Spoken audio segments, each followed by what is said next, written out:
Good evening, everyone, and a hearty welcome to Aurora online classes. So, dear students, let me proceed with the same lesson, My Childhood, an extract from Wings of Fire by APJ Abdul Kalam. Dear students, let's begin from there.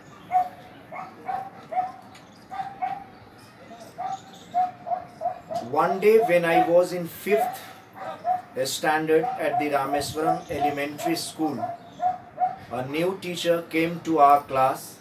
I used to wear a cap which marked me as a Muslim, and I always sat in the front row next to Ramanatha Sastri, who wore the sacred thread. The new teacher could not stomach a Hindu priest's son sitting with a Muslim boy. In accordance with our social ranking, as the new teacher saw it, I was asked to go and sit on the back bench. I felt very sad, and so did Ramanatha Sastri. He looked utterly downcast. Downcast means sad or depressed. As I shifted to my seat in the last row, the image of him weeping when I shifted to the last row left a lasting impression on me. Now, APJ Abdul Kalam speaks about an incident that happened with him when he was in 5th class, when he was in 5th standard. Actually, there was caste rigidity those days, and there were two social groups prevalent: the Hindus and Muslims. These are the social groups that Kalam talks about. And actually, there were differences between them, but despite the differences, because there are differences on the basis of culture, there are also differences on the basis of religion, there are also differences on the basis of your tradition, there are differences on the basis of caste and community. Differences are sure to happen. But actually, Kalam was a child and he was a Muslim, and he had three very close friends. And as I taught you in my previous class, that Ramanatha Sastri, Siv Prakashan and Arvindan, they were his friends, and they settled well later on in their own life. Ramanatha Sastri became the priest of Rameswaram temple. Then Arvindan became a transporter, and then Siv Prakashan became a catering in charge. This is what I taught you in my previous class. Now, an incident took place with APJ Abdul Kalam. What was the incident? And this incident had a lasting impact on him. Actually, a new teacher came to the class, and he saw APJ Kalam sitting with a Hindu boy, which he could not digest it, he could not tolerate. Means the new teacher could not tolerate a Muslim boy sitting with a Brahmin Hindu. So he told APJ Kalam to go and sit on the back bench. Actually, they sat, Kalam and all his three friends sat in the first row. But that new teacher asked Kalam to go and sit on the back bench. This was really a very painful experience. It badly hurt him, and it also badly hurt Ramanatha Sastri. Both the friends were badly hurt, because, and you can identify a Muslim with a cap on his head, and Kalam was wearing a cap on his head, and this was the sign of identification for being a Muslim. The rest of the students, I mean all his three friends and others, they were wearing sacred threads on their chest. So wearing a sacred thread was an indication of being a Hindu. So the teacher easily identified Kalam by his cap that was on his head. So actually he was marked as a Muslim because he had a cap on his head. So actually both of them felt very bad because this was a communal difference. Kalam was discriminated on the basis of community. There was a communal difference. The difference between being a Muslim and being a Hindu. This is called communal difference. Difference on the basis of community. So he did not like, I mean to say, that teacher, the new teacher, did not like a Muslim boy sitting with a Hindu boy. So he told him, the teacher told him to go back and sit there. And he sat there. But they felt very bad, and after the school was over, they came back home and they told about this incident. They told about the attitude of this teacher to their parents. After school, we went home and told our respective parents about the incident. Lakshmana Sastri summoned means called the teacher, and in our presence told the teacher that he should not spread the poison of social inequality. Underline it. Told the teacher that he should not spread the poison of social inequality. Social inequality means discrimination on the basis of social ranking, social status, and communal intolerance means discrimination on the basis of community. In the minds of innocent students, he bluntly asked the teacher to either apologize or quit the school and the island. Not only did the teacher regret his behavior, but the strong sense of conviction. Conviction means a strong belief. Lakshmana Sastri conveyed ultimately reformed this young teacher. Now they came back home from the school and they complained against the attitude of the new teacher to their parents. And Lakshmana Sastri, who was the father of Ramananda Sastri, he felt very bad. Ramananda Sastri, actually he was an orthodox Brahmin, but he did not believe in casteism. He did not believe in any communal discrimination. So he called the teacher.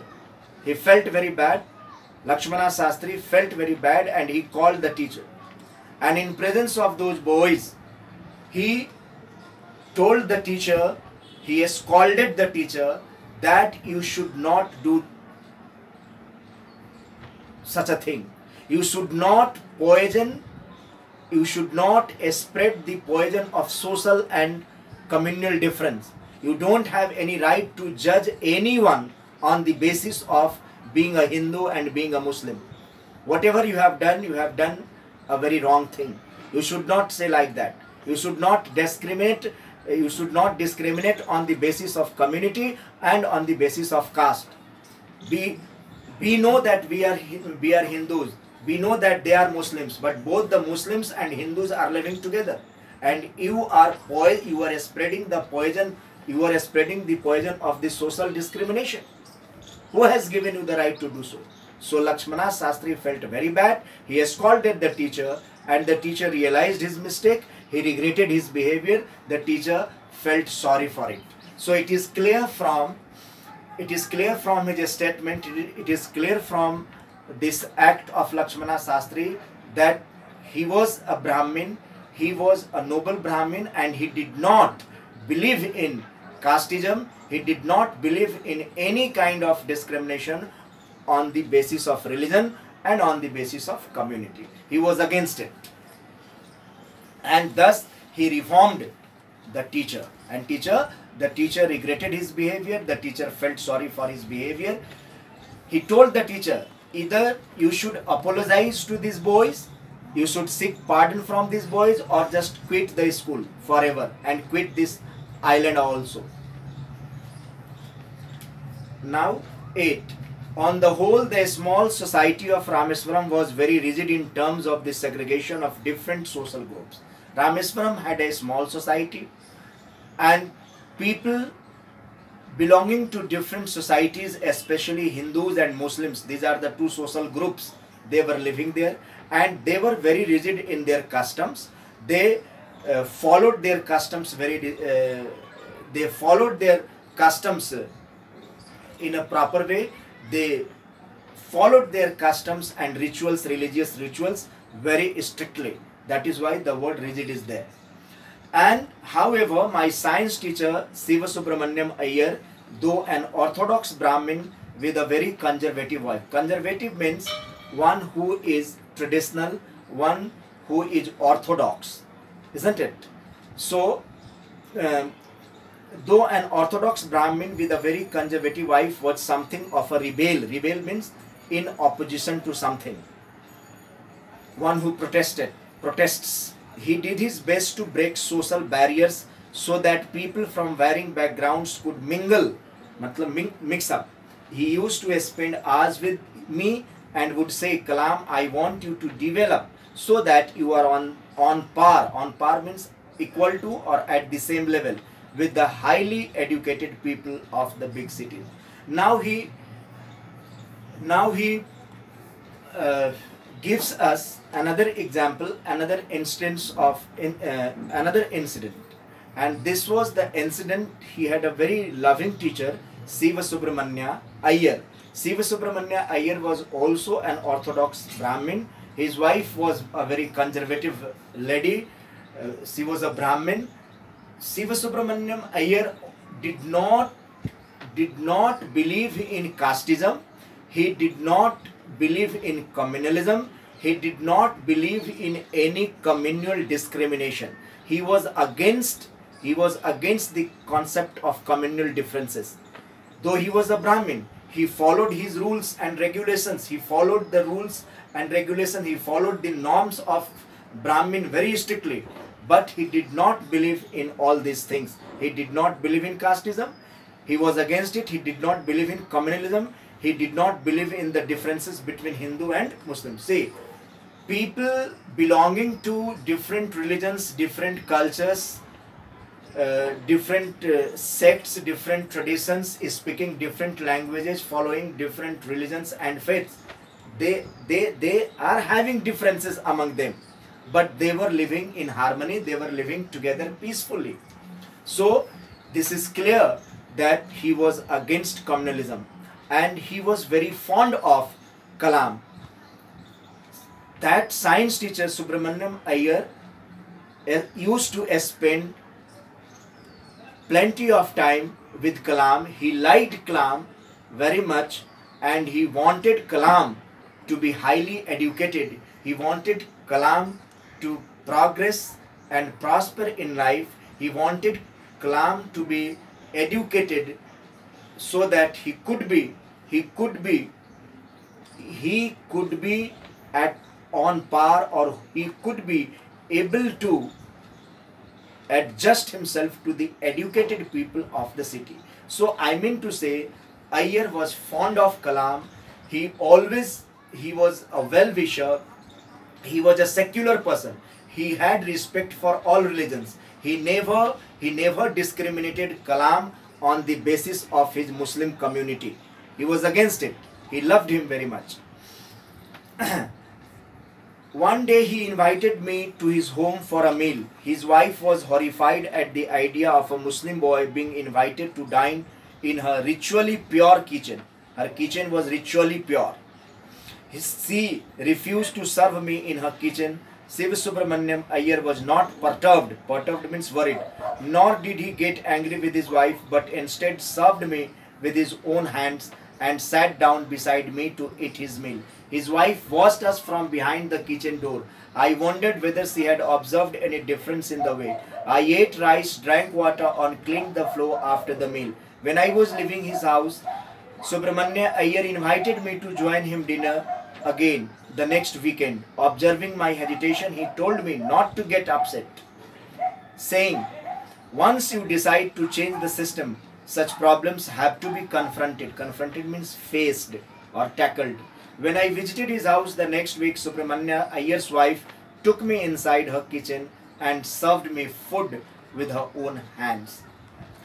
Now he is talking about the generosity of Subramanyam Iyer. He was a very sincere, loving and caring teacher. He was secular. He did not believe in casteism. He did not believe in any communal discrimination.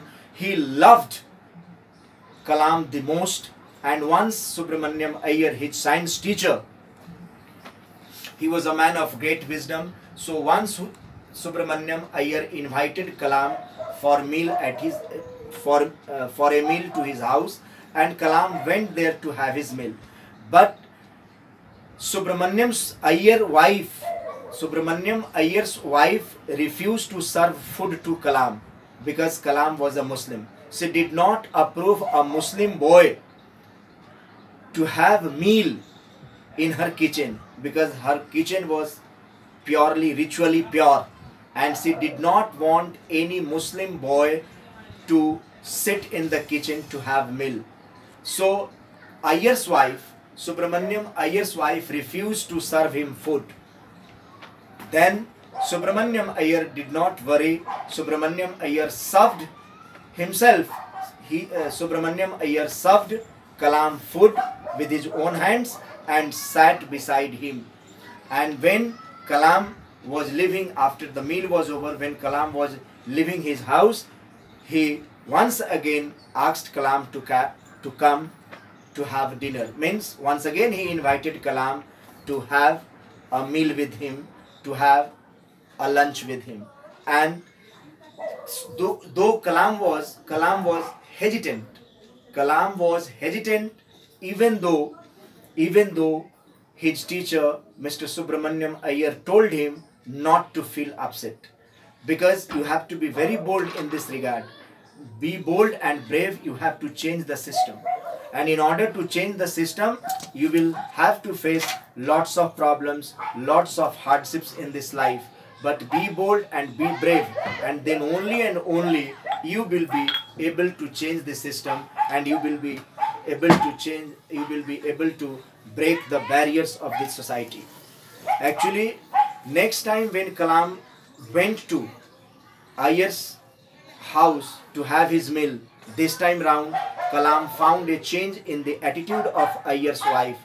Iyer's wife took him in the kitchen and served him food with her own hands. This is what he is saying. So there was a change in his wife's opinion. There was a change in the mentality of his wife, and Subramanyam Iyer encouraged Kalam to confront, to face the challenges of life, and always be bold and be brave. Always be bold and brave to accept the challenges and to fight the challenges. Then only and only the society will be a healthy society to live in. Now, next one.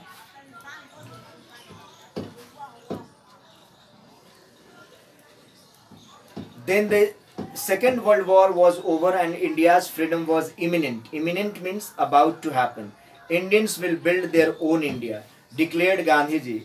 The whole country was filled with an unprecedented optimism. I asked my father for permission to leave Rameswaram and study at the district headquarters in Ramanathapuram. He told me as if thinking aloud.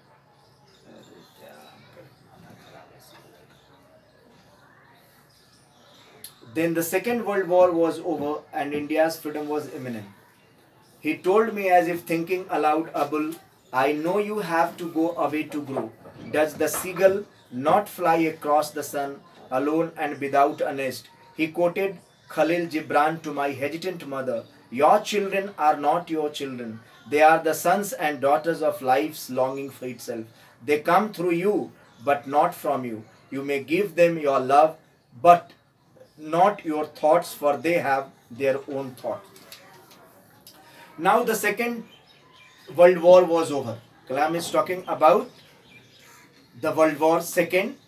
So the Second World War was over, and you know the Second World War started in 1939 and ended in 1945. So the Second World War was over, and India's freedom was imminent. India's means it was sure that India will get freedom within a few days.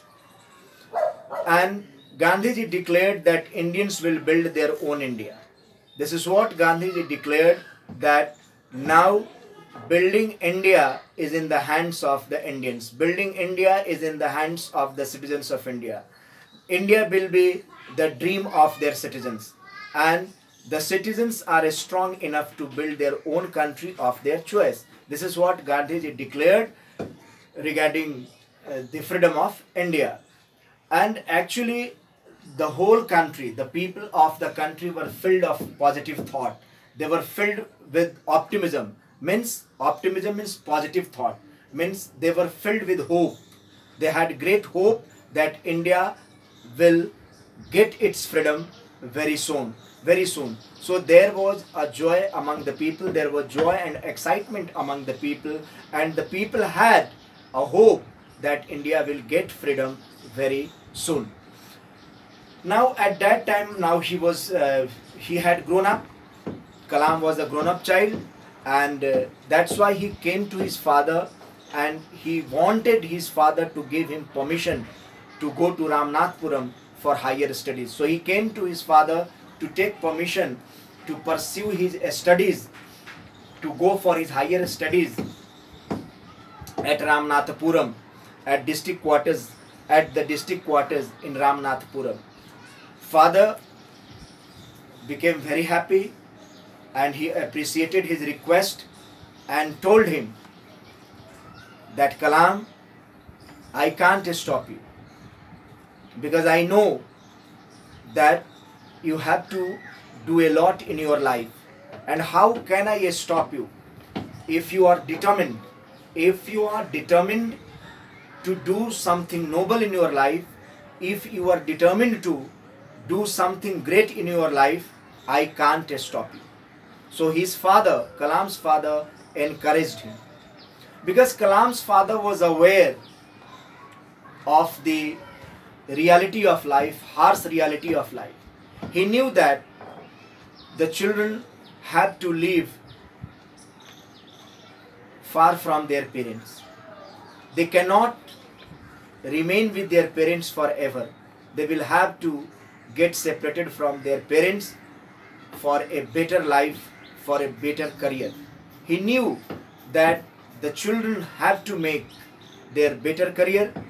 He knew that the children have to make their better career and earn their livelihood. So to make a better career and to earn livelihood is the reality of life. And for this, if this child, Kalam, is going away from his parents, he is doing a good job, because Kalam has to progress in his life. Kalam has to flourish in his life. He has to become a great human being. He has to become a good human being in his life. So separation is needed. So he did not feel sorry for this separation. Ultimately, now Kalam's mother was very sorry. She was sentimental. She grew emotional. Then Kalam's father convinced Kalam's mother not to be upset, not to feel sad over the separation of her son from her. And she said that parents are a medium to bring the children to this world. He referred to the words of Khalil Gibran, a great poet, that even the seagull, does the seagull not fly across the sun alone and without a nest? A seagull is a seabird, and a seagull has to fly in the sky all alone, without nest. without any support. This way, these are the words of wisdom. He wanted to make it clear and he showed his wisdom. Kalam's father showed his wisdom by speaking these words, that there is no need to stop Kalam from going to Ramnathpuram for higher studies. He has to go because he has to do a lot of work. He has to do great work. He has to do noble work in life. And parents are, Kalam's father made it clear to Kalam's mother that parents are just a medium to bring children to this world. And he made her understand that these children are through you, not from you. Means the children are through you. You have given birth to your child. But you cannot impose, we the parents cannot impose our own thoughts on the children. Children have their own thoughts and let the children decide their own future. So we should not, this is what Kalam's father said to Kalam's mother, that we are parents, we have brought Kalam to this world, and now we can give them only our love and affection. We can give them our maximum parental love, care and affection, but we don't have any right to impose our thoughts, our views on our children. We should not impose our thoughts. So please keep your children away from it and let your child go to Ramnathpuram for higher studies, for a better career and bright future. Bright future is waiting for him. Better career is waiting for him. Don't stop him. Mother became sentimental, and it was very difficult for Kalam's mother to get separated from him, but ultimately there was no way out. So Kalam's father made her understand we the parents have to make sacrifices for the better future of our children, for the better career of our children. If we really want our child to become a great man, to become a good human being, we have to make sacrifices and we have to be ready to make our sacrifices, and we should not impose our thoughts on them. There should be no imposition of thoughts. Impose our thoughts. अपने विचारों को थोपना किसी पर. No. This is what he made her mother understand. And these are the lines by Khalil Gibran. Actually, these are the lines from his famous poem, Your Children. He wrote a poem, Your Children, and these are the lines which I quoted, which Kalam's father quoted, are the lines from his famous poem, Your Children. So it is clear that Kalam's father was a man of great wisdom. He was a secular, and he was a kind-hearted man, large-hearted man. He believed in equality of all religions. So secular means one who has respect for other religions. Secular means one who believed in the equality of all religions, one who thinks that all religions are same, one who thinks that we should treat all the religions with love and respect. So with this, the chapter comes to an end. Dear students, I hope whatever you have learned from me, or whatever I have taught you today, I think it is clear to you. Thank you very much. Now this chapter is over. I'll teach you next chapter, and in my next class. So I'll come with a new lesson for all of you in my next class. Thank you very much.